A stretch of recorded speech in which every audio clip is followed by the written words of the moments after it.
महासभा का अधिवेशन था, आरएसएस का अधिवेशन था। किस बात से कतरा रहे थे कि ये कांग्रेस का अधिवेशन था? और उदाहरण दूं कि मैं अपना भाषण जारी रखूं? दे रही हूं, अरे दे रही हूं। जो वंदे मातरम की जो क्रोनोलॉजी है वो भी आप समझिए, जो असली क्रोनोलॉजी है। 1875 में महाकवि बंकिम चंद्र चट्टोपाध्याय ने इस गीत के पहले दो अंतरे लिखे, जो आज हमारे राष्ट्रगीत घोषित हुए हैं, मतलब जो घोषित हुए थे और जिसको हम आज अपना राष्ट्रगीत कहलाते हैं। ये पहले दो अंतरे लिखे 1882 में। 7 साल बाद उनका एक उपन्यास प्रकाशित हुआ, आनंद मठ। उस उपन्यास में यही कविता उन्होंने प्रकाशित की, लेकिन इसमें 4 अंतरे जोड़ दिए।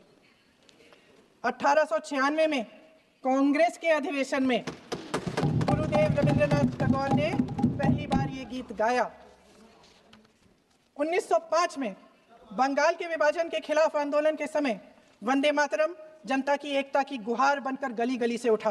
गुरुदेव रविंद्रनाथ टैगोर जैसे महान स्वतंत्रता सेनानी इस गीत को खुद गाते हुए बंगाल की सड़कों पर उतरे। विद्यार्थियों से लेकर किसानों तक, व्यापारियों से लेकर वकीलों तक, हर कोई ये गीत गाने लगा। इस गीत की शक्ति को समझिए। ब्रिटिश साम्राज्य इसको सुनकर कांपता था और हमारे देशवासी इसको सुनकर वे मन बनाते थे, वे हिम्मत बनाते थे कि इस भयंकर साम्राज्य के खिलाफ सत्य और अहिंसा के नैतिक हथियारों को लेकर शहीद होने की तैयारी करते थे। ये गीत मातृभूमि के लिए मर मिटने की भावना को जगाता है। इस गीत की शक्ति ये है, इस गीत का हमारे देश से जुड़ाव ये है। लेकिन 1930 के दशक में हमारे देश में जब सांप्रदायिक राजनीति उभरी, तब ये गीत विवादित होने लगा। 1937 में, अब ये मैं दूसरा उदाहरण देने वाली हूँ क्योंकि प्रधानमंत्री जी ने अपने भाषण में इसका उल्लेख किया और गलत किया, इसीलिए मैं इसके जो सच्चे जो तथ्य हैं वो आपके सामने रख रही हूँ। 1937 में नेताजी सुभाष चंद्र बोस कांग्रेस का अधिवेशन कलकत्ता में होने जा रहा था, उसका आयोजन कर रहे थे।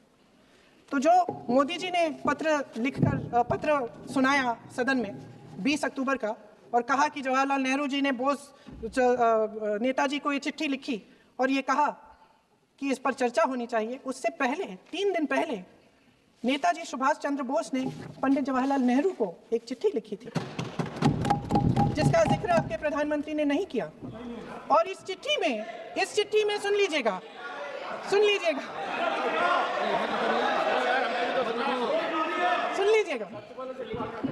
आप नेताजी के लफ्ज नहीं सुनना चाहते? बंगाल का चुनाव आ रहा है।